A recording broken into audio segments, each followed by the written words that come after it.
Khulna medical college হাসপাতালে oxygen mask খুলে দেয় রোগীর মৃত্যু ও বিভিন্ন অনিয়মের অভিযোগে অভিযান চালিয়েছে দুদক।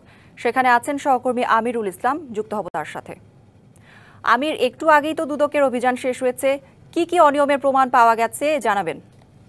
বিশেষ করে যে অভিযোগ ছিল যে 500 টাকা বকশিসের জন্য একজন পরিশ্রম কর্মী সে কিন্তু যে রোগীর যে অক্সিজেন খুলে নিয়ে অন্যত্র নিয়ে যায়, সেই সত্যতা কিন্তু দুদক পেয়েছে, যার কারণে তাকে কিন্তু জব্বর নামে যে পরিশ্রম কর্মী তাকে আটক করা হচ্ছে। সেই সঙ্গে থাকছে যে বিশেষ করে এখানটায় যে নার্স যারা ছিল এবং তাদের যে কর্তব্য অবহেলার কি ছিল যে বিষয়টি, সেটাও কিন্তু দুদক খতিয়ে দেখেছে।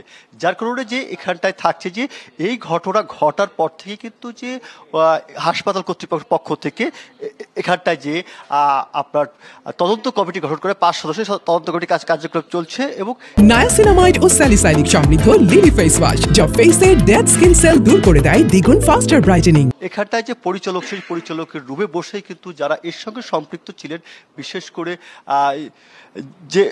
যে বিশেষ করে যারা ছিলেন তাদের কাছে যে জিজ্ঞাসাবাদ, যে রোস্টার দেখা, সেগুলো কিন্তু দুদকের পক্ষ থেকে করিয়েছেন। এবং যার কারণে যে বিষয়টি প্রতীয়মান হয়েছে যে 500 টাকা বকশিসের জন্য যে পরিশ্রমিকের দায়িত্ব ছিল না শুধুমাত্র পরিচ্ছন্ন করার, সে কিন্তু যে 500 টাকার জন্য সে মাস্ক খুলে নিয়েছে এবং সে ঘটনায় মৃত্যু, সেটা কিন্তু দুদকের কাছে প্রতীয়মান হয়েছে। যার কারণে সেই জব্বর পরিশ্রম কর্মীকে দুদক আটক করেছে এবং প্রশাসনকে, হাসপাতাল প্রশাসন এই বিষয়ে আইনগত ব্যবস্থা নেওয়ার জন্য নির্দেশনা দিয়েছেন। কৌরি। আমিরুল, ধন্যবাদ আপনাকে।